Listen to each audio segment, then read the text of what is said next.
Your energy sets me free. Welcome to our fifth round of the Energy Executive Profile with Chris Atherton of EnergyNet.com.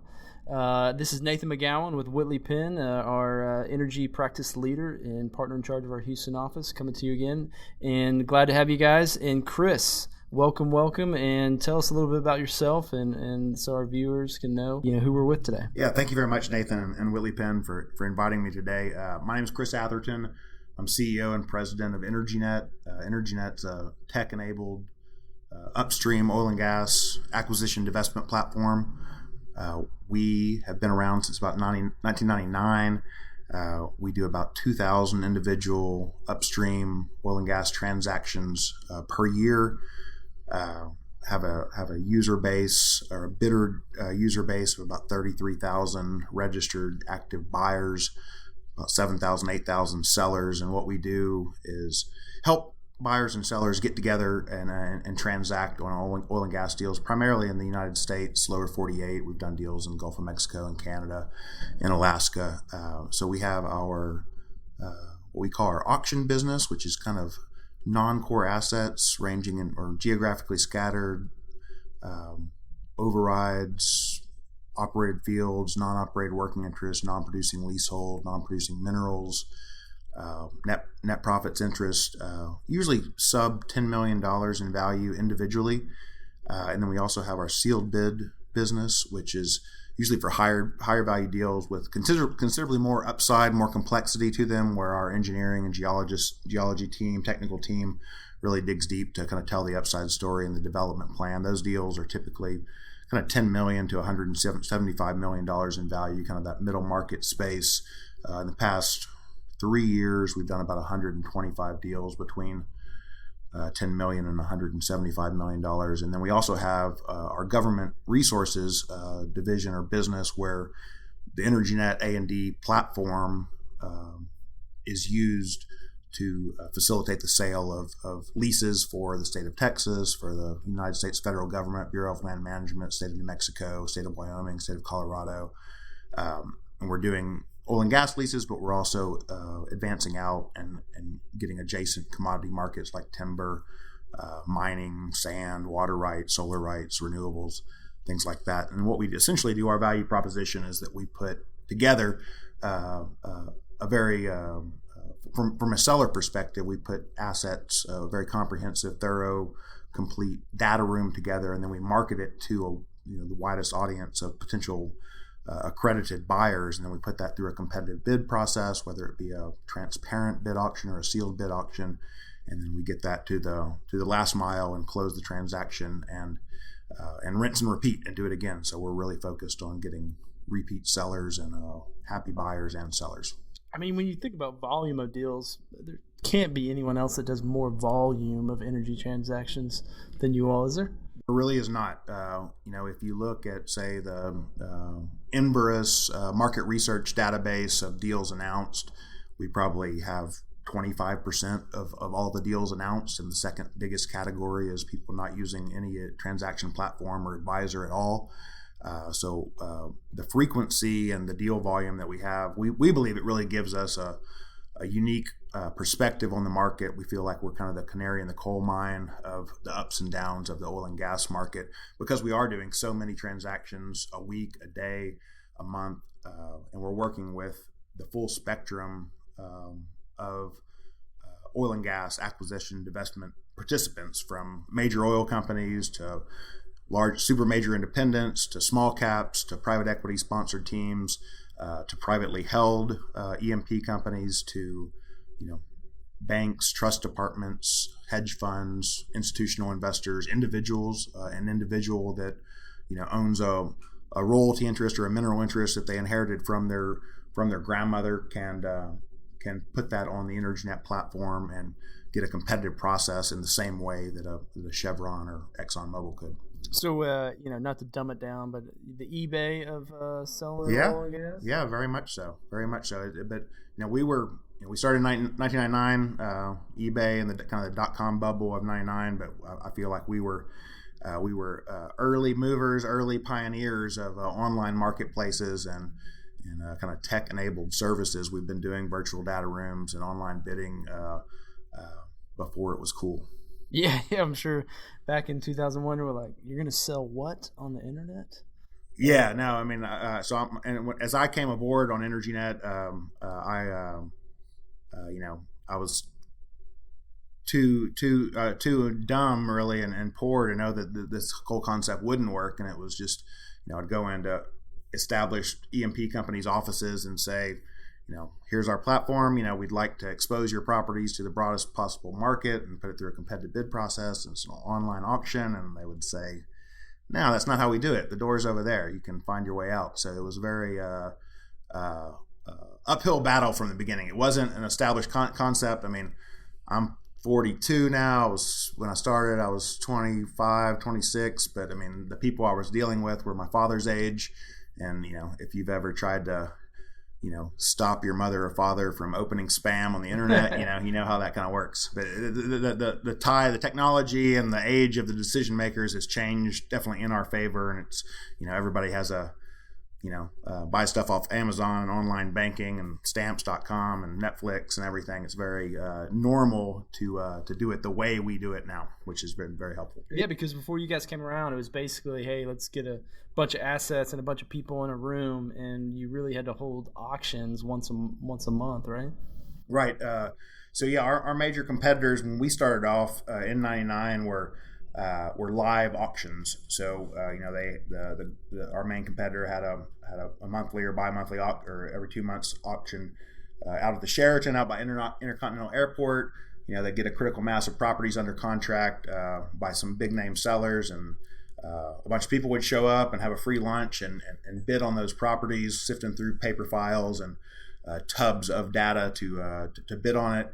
And it was very antiquated and inefficient in our perspective, but it worked for the oil and gas professionals at the time for a good while. So we were kind of battling against that. And so, I mean, the volume of what you're seeing, and I mean, you probably more than anyone, when people talk the A&D market and what's going on, I'm sure you get to, like myself, I get to see the inner workings of several companies, which is interesting because I feel like I know a little bit more than people that just see one or two. So you see all these deals, and I know everyone's thinking the sky's falling, nothing's working right now. I mean, what are your thoughts on what's happening now and what's going to happen in the next 12 to 18 months? I mean, I guess rewinding the tape, October of 2018 seemed to be the kind of when things started to get bad. I remember I was around the Christmas tree with my family, and December of 2018 last year, I was wondering if I needed to take the Christmas presents back because things weren't going to work out. But it seemed like there was lots of questions. Does shale even work? Are these companies, these large publicly traded E&P companies, ever going to make any money? Are they ever going to get any money back? And then compile that, couple that, or add that to the kind of the ESG, the climate and all those things, and fossil fuels. I mean, so there was a coupling of the capital markets essentially closing for oil and gas companies, upstream oil and gas companies, and probably midstream as well, where investors were just fed up. They were the bag holders. They had lost too many times on too many companies. It was always, we're going to be cash flow. We're going to give you our profits back next year, next quarter, and it just never seemed to materialize. You had that going on with major companies, public companies, being cash flow negative by $10 billion for multiple years, 5 or 10 years, and investors were ready to get their money back. So instead of it being kind of a price drop doomsday scenario, it was more that the capital markets were closed. Energy investors were no longer participating. There were no energy long investors, generalist energy and long investors, and it's had a major impact on our industry and especially the A&D market. So I think the idea and the concept to win those investors back is going to be to be a profitable company, to show that this industry can make money and can return money and cash to the shareholders themselves. There's the management incentives at E&P, publicly traded E&P companies for many years was just based on reserve growth, production growth, get bigger, get faster, and then all of a sudden we have too much oil, too much gas, and even at $55 oil, it's very difficult for those companies to make a profit and return that profit to shareholders, to the investors in their companies. So it has been a big paradigm shift in this past 2019 and this past year, and that's had a big impact on the A&D market. So in my experience with EnergyNet over 17, 18 years, if there's a price drop fast, then investors kind of lock up, buyers, sellers lock up. They're not sure what to do. Even if if the price jumps to $120 a barrel, investors aren't really sure what to do. And this situation has been different, where just capital has exited the business, and it's made it very difficult for participants, public companies, private equity sponsored companies, to determine what to do. I do feel like we've turned the corner in that the companies and the executives have kind of picked themselves up out of the fetal position from the ground, and now they have a better understanding of what's going on. Even if it's bad, they have a better understanding. It's the less uncertainty, that they kind of know what's going on, so they're taking appropriate actions to rectify that and fix that. So in early 2019, EnergyNet was marketing, we had 10, 15, 20 logos of great companies. They were selling non-producing leasehold and tier 2 acreage. In a normal market, a lot of companies would have wanted to pick that up, but companies didn't want any more inventory. They didn't need to drill any more wells. They needed to show positive free cash flow. So now,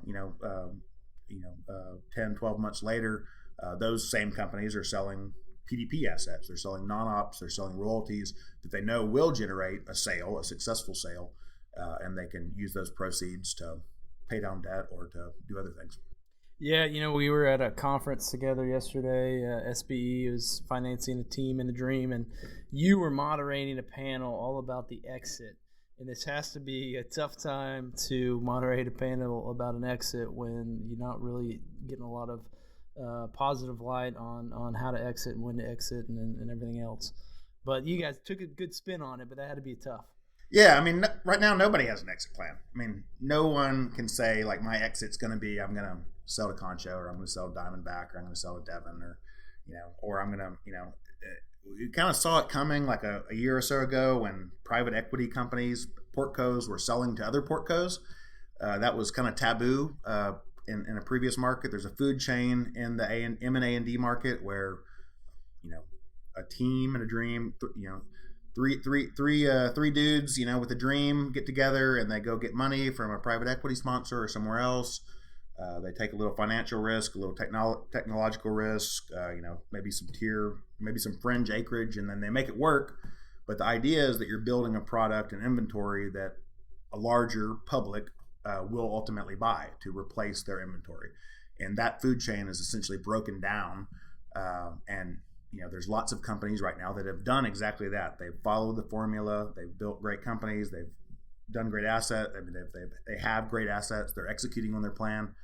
And now they've just built a company that they're going to own for the next 40 years instead of selling in 2 years. So it's kind of a conundrum where, think about it. If you had you're a general contractor building a house and you build it as fast as you can, as quick as you can, maybe not the best materials, and then you get it done and you're ready to sell it, but there's no buyers, so they say, now live in this house that you just built. That's a good analogy. There's a lot of people living in those houses right now. Yeah, definitely. And they'll be there for the next probably 18 months for sure. Right. Well, let's take it all the way back to the beginning. Sure. You weren't born in Houston, right? But you came here pretty quickly. Yeah, young age. I was born in Western Kentucky, but Paducah, Kentucky. That was considered the Duke of Paducah. Okay. Came here when I was, early age, and moved to Clear Lake and grew up down in Clear Lake. How old were you when you moved here? I don't know, fourth grade, however old you are then. Okay. So, you grew up in Clear Lake, and there's a little bit of people say the Midland Mafia, but I don't know, Clear Lake Mafia. I mean, there's some heavy hitters in the industry from Clear Lake. You got yourself. You got the Goodmans, Daniel, Kevin. You got Will McMullen, CEO of Bayou City. What other ones you see? Amr Amin with One Energy Partners. Okay. He's down. I mean, I don't know if we can go so far as calling it the Clear Lake Mafia. Okay, We it's don't growing. compare It's to the growing. Midland That's Mafia or the right. Burlington That's right. Mafia, but we're Slowly growing but our surely. ranks. Some good fellas. I'll say from Rockwall, Texas, where I grew up, I don't know if there's anybody in the industry other than myself. So if you can, we can't touch you there. But so then you grew up in Clear Lake, and then you go to Texas State. At what point are you saying, I want to get into this energy business? So I went to it was Southwest Texas in San Marcos when I was there, and I got out in Houston in '99. Lots of good stuff going on, and I was able to apply, and I got a job that was so coveted at the time, and I was very excited to get this job at Enron in Houston. And unfortunately, that career path did not work out for me. Well, I mean, but let's be fair. I mean, in 1999, Enron definitely was the heavy hitters, and they were getting the cream of the crop, and everyone wanted to go to Enron, or if you're an accountant, you want to go to Arthur Andersen. So that was a pretty price. I mean, you had to be excited when you got there. Oh yeah, I was totally excited, and it was a very super fun, exciting environment to work in at the time, before everything melted down. It was a bunch of kind of type A personalities. There were rumors that they would have 6 or 7 dogs trying to get the same piece of meat, on specific deals or markets. It was very Darwinian, and it was fun. It was exciting. I wasn't anybody. I was young and dumb and happy to have a job, but very excited to be there at the time. So it was even though it turned out to be a very horrible experience for a ton of people. For me, just getting out of college, it had positive impact. Do you have any old fun Enron swag? Coffee mugs, pens, shirts. So you mentioned the eBay of EnergyNet being the eBay of oil and gas. So when I did walk out with my box with 4,499 of my closest coworkers on December 2nd, 2001. I sold lots of stuff on eBay. I sold koozies. I had, all kind. They had little light bulbs, different colors, the squeegee, the stress relievers. It said "Ask Why." That was the tagline, "Ask Why." But I sold all this stuff. But the things that I made the most money off selling on eBay of my Enron swag were they put us through these certification programs, these training programs to kind of get everybody up to speed, whether you're a new employee or experienced or whatever, on all the different markets and what they did. But I had this one PowerPoint presentation, it was just in a 3-ring binder, Enron logo, color copies, and it was Enron structured finance. And so I sold it on eBay for like $125, and then I was like, wow, before I mail this out to this guy, I'm going to make another color copy and maybe sell it again. I thought you were about to say ethics manual, but either way, that's. But there were, clear. They, everyone thought, no one saw that coming, too far ahead of time. But do you have any good stories of, the swag of Enron? With any of the characters that you saw in meetings or whatever, anything that stick out? You're like, man, there was some bold statements or bold things going on. Yeah, I was a peon, I was nobody, but we did have floor meetings where, looking back, the heavy hitters and the executives would come and kind of update us on the company. It's called a floor meeting, and they just go so Jeff Skilling went floor to floor, and he came to our floor, and everybody's 300 people kind of surrounded around him in one corner of the building, and he had changed the company's motto or mission statement from the world's leading energy company to the world's leading company. So Enron wanted to compete with the Microsofts and the GEs of the time and all the great companies that existed, and where it really wanted, that was the aspiration. And an older woman that was probably administrative assistant or something just raised her hand and asked, Mr. Skilling, how will we know when we've become the world's leading energy company? And I swear this really happened.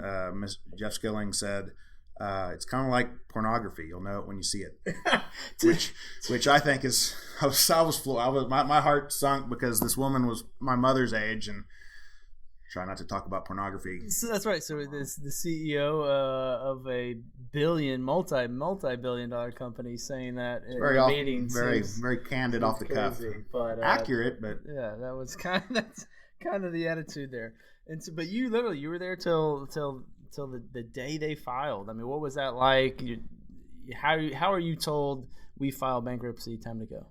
A good buddy of mine worked together and got hired at the same time. Had this exact same position. And the morning of December 2nd, 2001, when we filed, our phones were ringing off the hook with clients that were upset, frustrated, uncertain what's going to happen to our account. So we thought we were in the clear. We thought we were like, man, we're critical employees here. And about 2 hours later, our manager got us all again, kind of jumped up, stood on my desk, got everybody around, and said, if you haven't been specifically told, you need to pack up your belongings and exit the building in the next 30 minutes.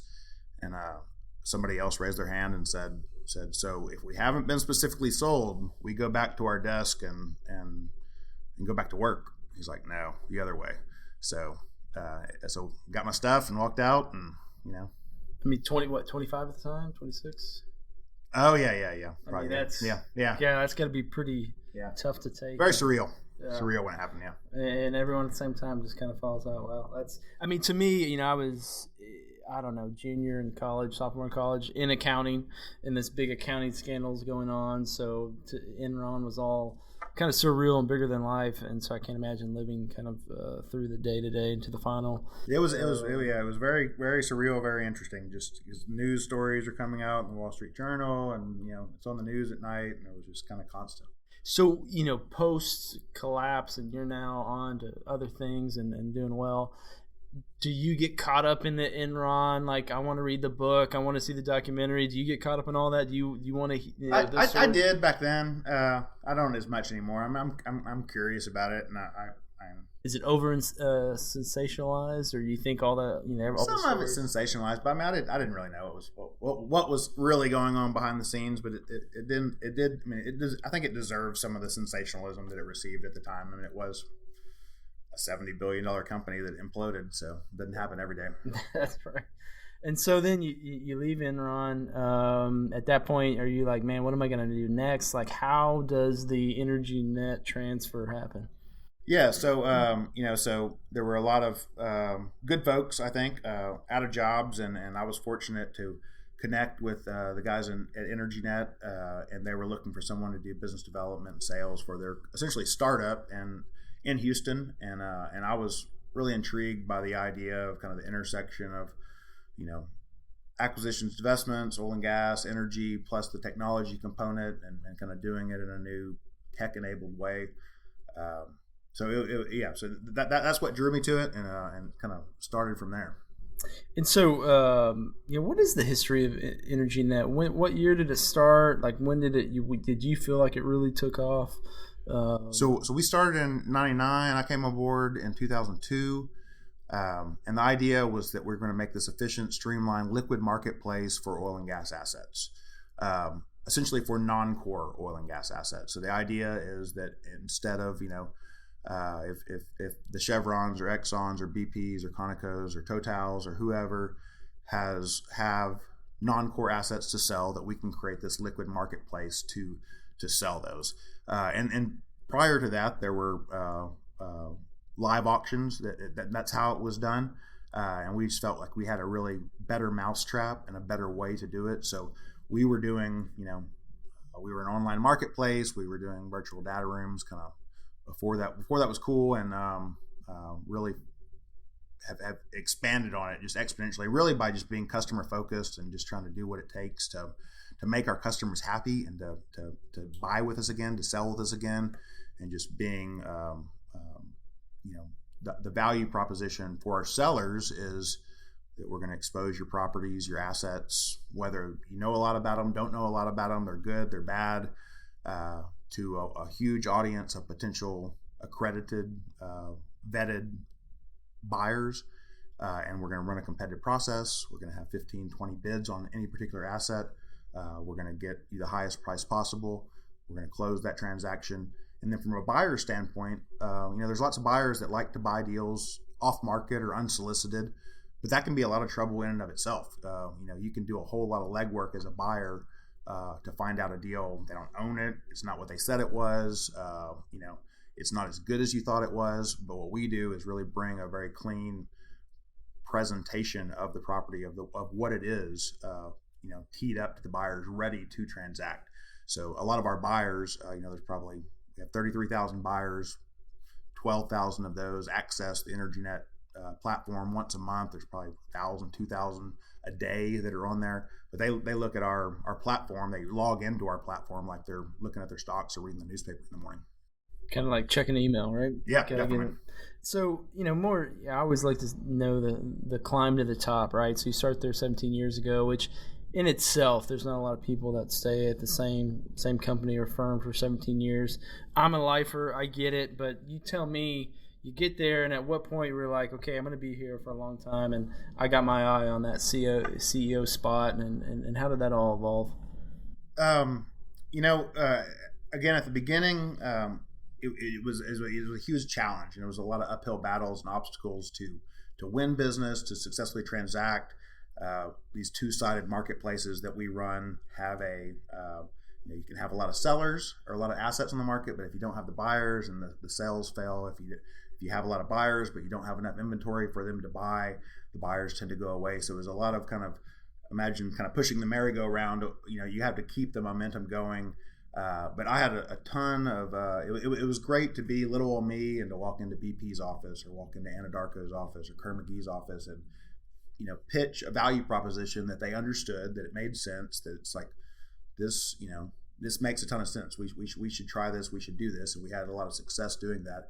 So I was essentially the Houston business development manager, working with oil and gas companies in Houston to use if they were going to sell their assets, to use our platform to sell those assets rather than doing it themselves or using a competitor. And it was just kind of the thrill of the hunt was exciting. Building a relationship was exciting. Executing on your promises and what you told your client was very rewarding to me personally, and I felt like I had Bill Britton as the founder of our company, and he was an absolute great boss. But I was fiery and full of I feel like I had a lot of drive and a lot of persistence, and wanted to maybe prove people wrong, of those people that said I couldn't, this isn't how we do it.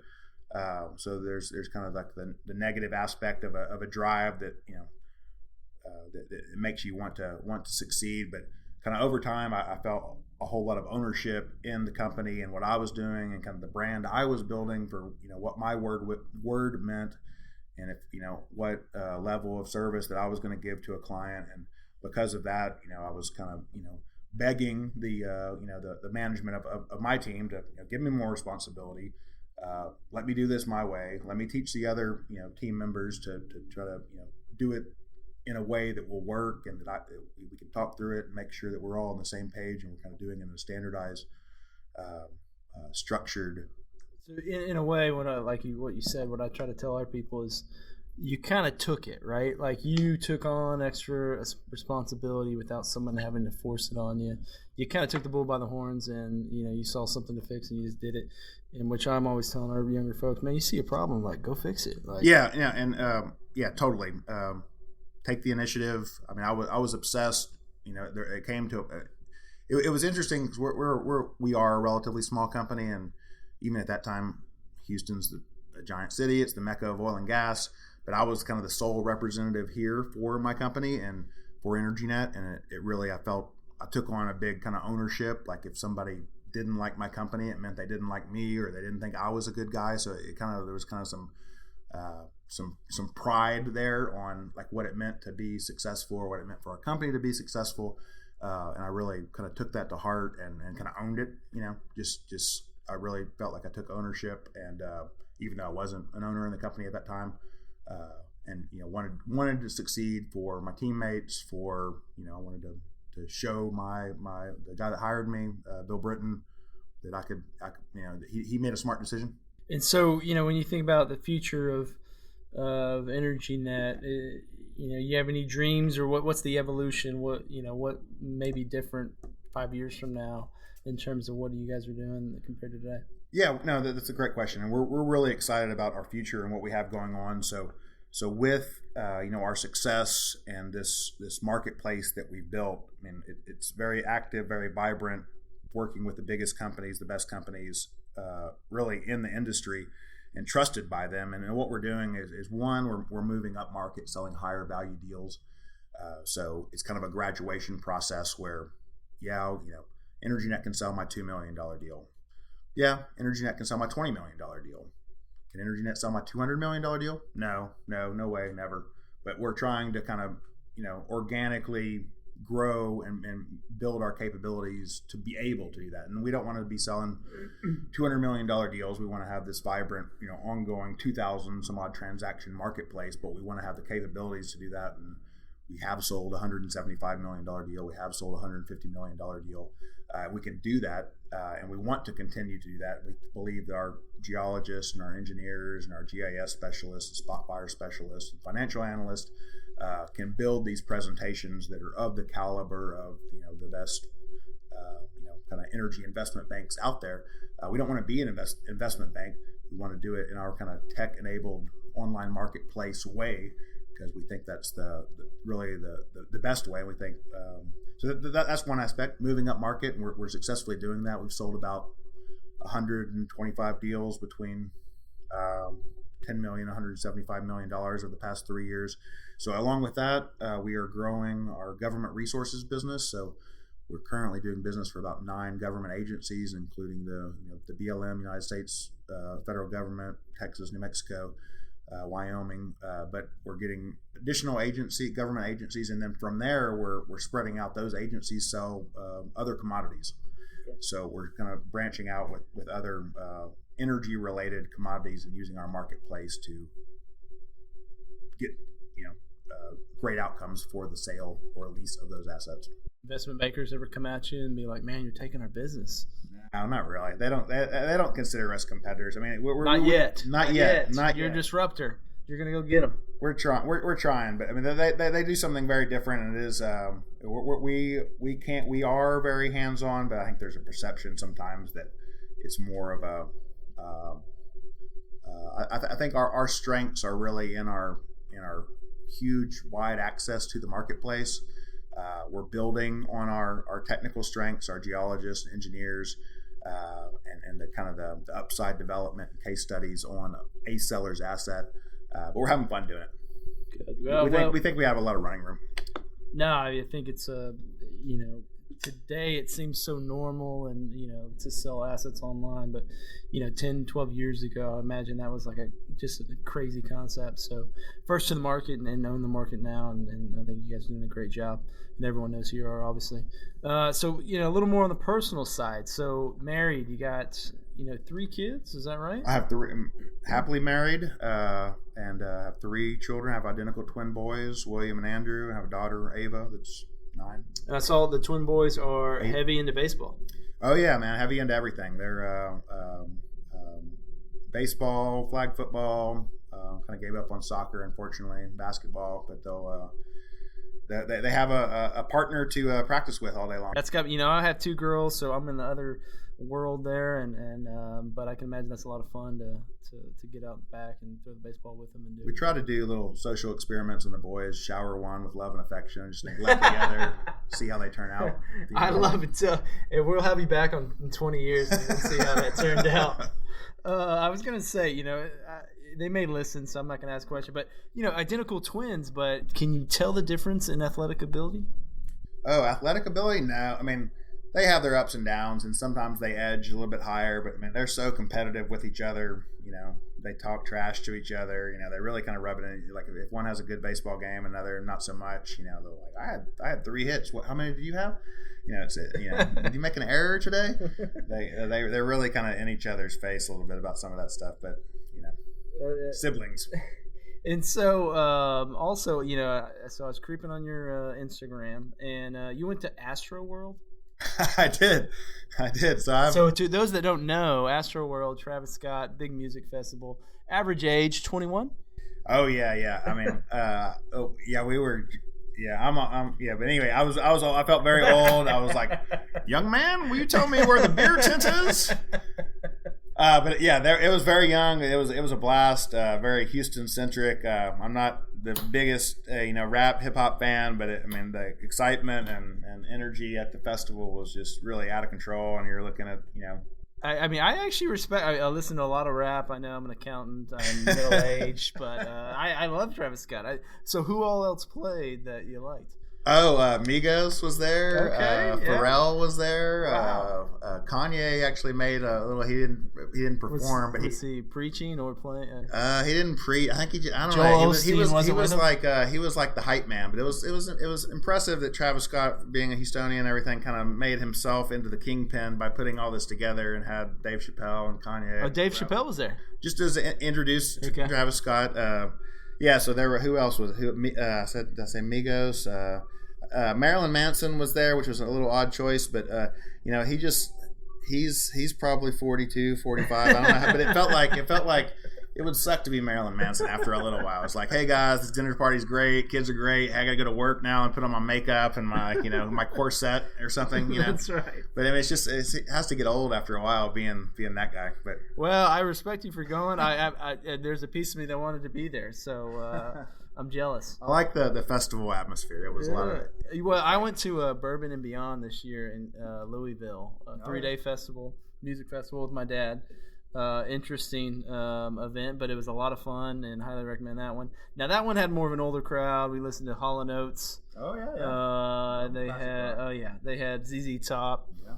Nathaniel Rateliff and the Night Sweats and all kinds of groups, but it was a lot of fun, and to do it with my dad, who's almost 70, is interesting. Yeah, no, my dad would not have enjoyed Asteroid. He would have enjoyed the Bourbon Fest though. Yeah, it was a good time. Okay, so final speed round, 20 questions. Are you ready? These are probably not much energy related, but we'll have some fun with it. So the first one: if you weren't in energy, what would you be doing for your dream job? I'd be an international DJ. International DJ. So do you actually have turntables? I do. I've not been paid ever. I have them. I don't really do anything. What I want to be is like the guy that gets dropped and that has no musical talent himself, which I don't, but gets dropped into Rome or Paris or Vegas or New York City. My set starts at 1 a.m. It's just a massive audience. I play other people's music and have fun. Do you play music for your kids? And they're like, Dad, what are you doing? Oh yeah, no, they sing along to songs that you would not expect them. Not rap songs. They sing a lot of country, a lot of they know the Pixies and Radiohead and all this stuff like that. Okay. They're in the back of the car because they hear me playing music all the time. But not. I mean, the international. We're having a Christmas party this Saturday. Yeah, I'm ready. I got the setup. We need a second DJ. I got the setup. I like it. Okay, so if you had to leave EnergyNet, and XYZ private equity group said, hey, we're going to give you $250 million, what's your strategy and what do you do? Yeah, that's a good question. It wouldn't be strategies that are currently being deployed, I don't think. What I kind of call it is an arbitrage model.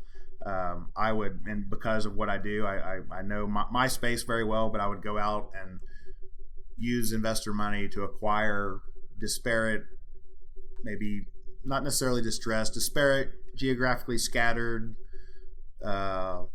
inefficiently marketed, inefficiently packaged assets, hopefully at a discount, and then I would use a very efficient, hyper-competitive marketplace to slice them, dice them, and resell those assets. Maybe keep the assets that can cover my company's G&A that are kind of the cherries, but then monetize the other assets in fairly short order.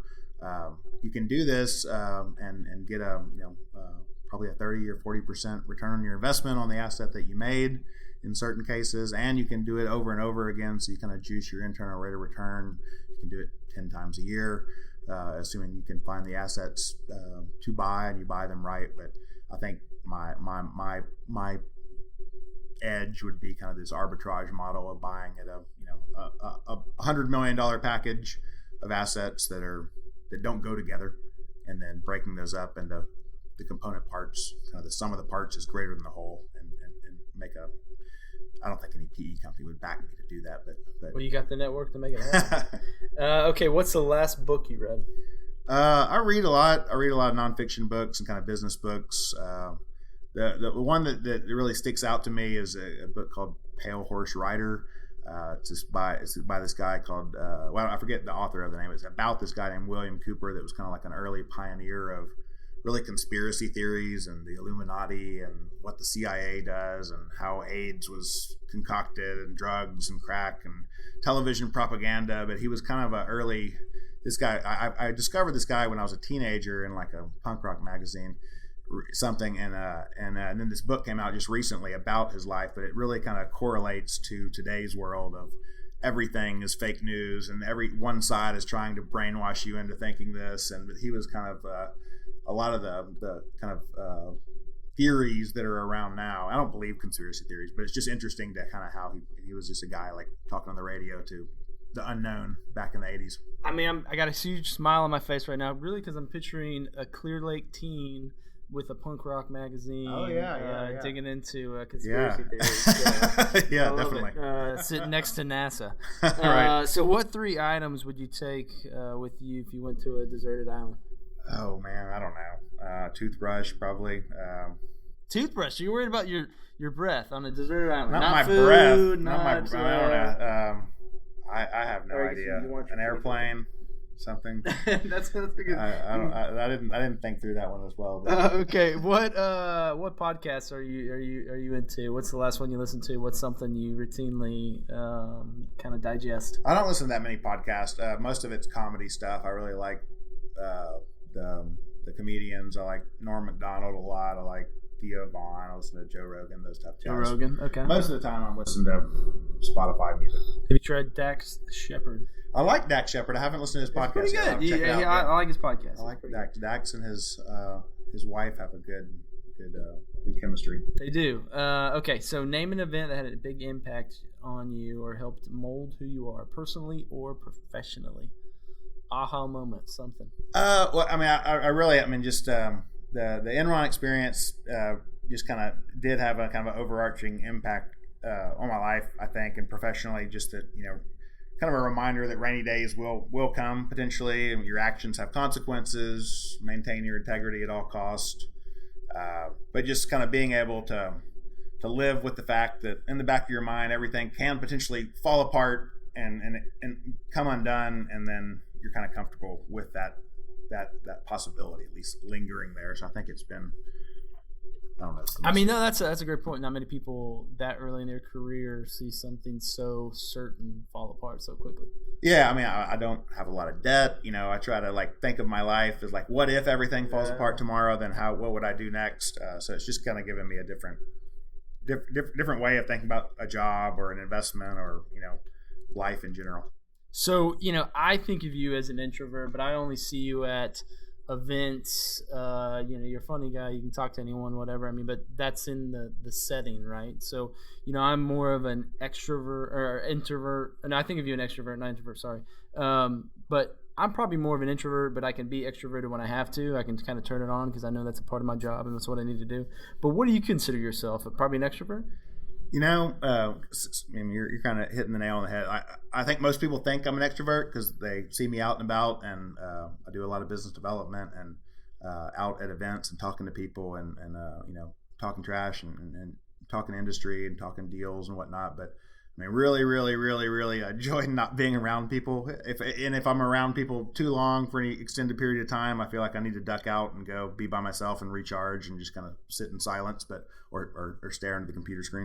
I get it, man. My wife says I'm terrible at small talk, but then if you meet me from a different aspect, you wouldn't say that. But yeah, sometimes I just like to be quiet and not talk to anybody. Yeah. So okay, if you could live in any city in the world, where would you live and why?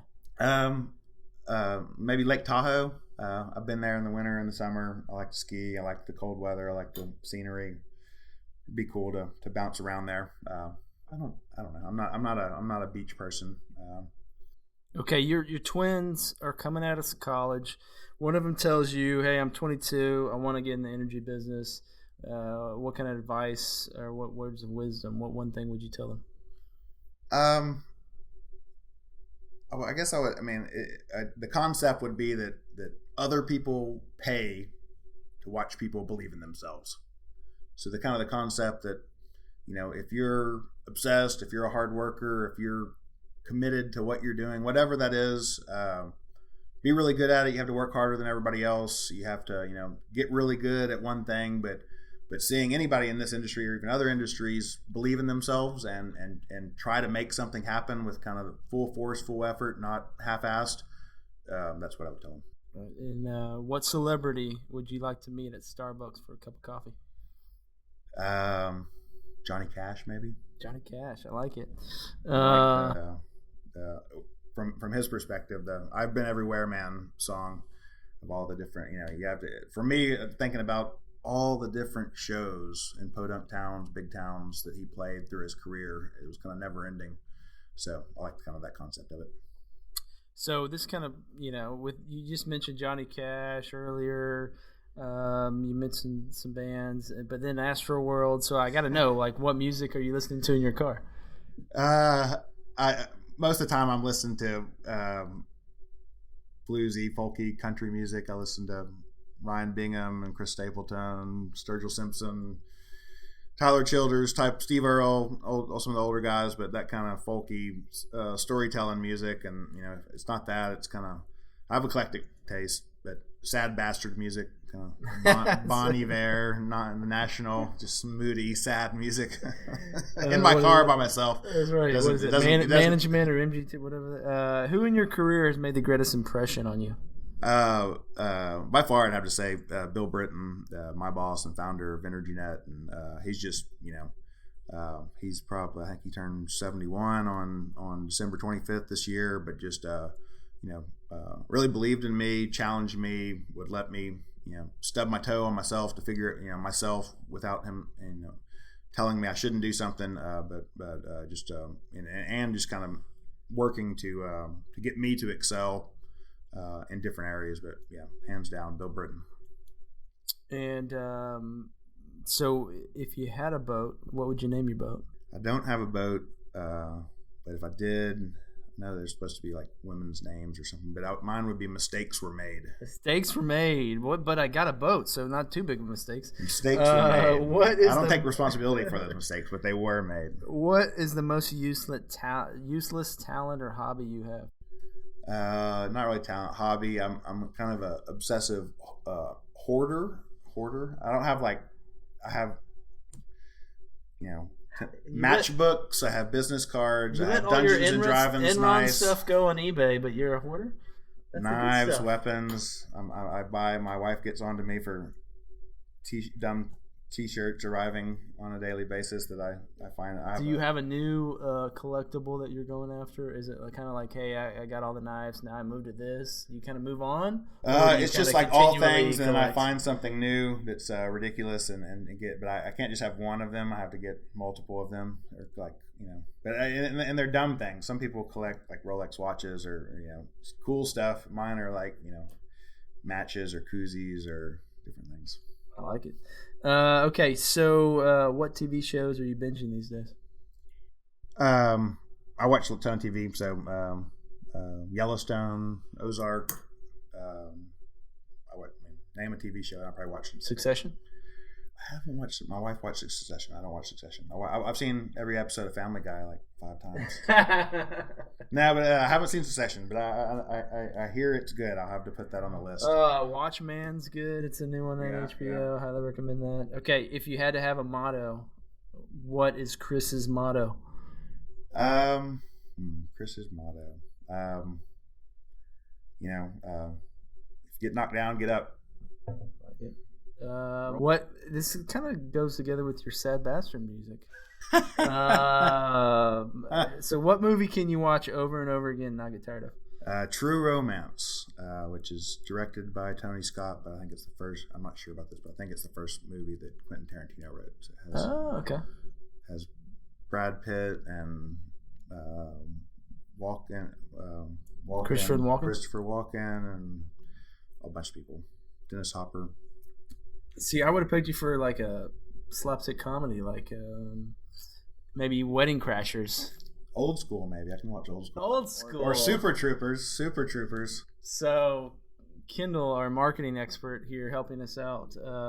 She's been tasked with watching Old School because she hasn't seen it yet. So she's going to report back one of these podcasts. So good. Name a pet peeve you have.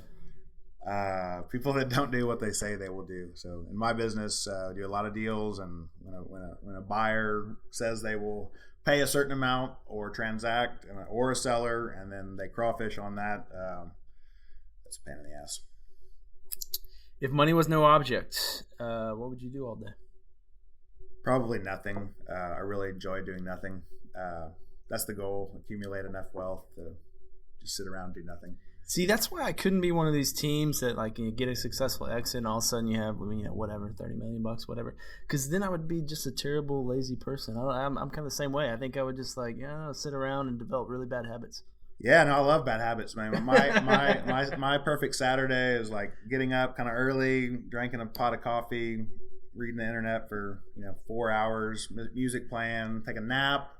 DJing, take a nap, for 2 hours, maybe get up, go have some dinner, and then after that, have some whiskeys and watch movies, and then do it again the next day. My pajamas. Uber Eats. Okay. Well, to round it out, I ask this every time. We've not had it happen yet, but we'll see. Who would you like to see on this podcast? No, I think you have a great podcast and a good.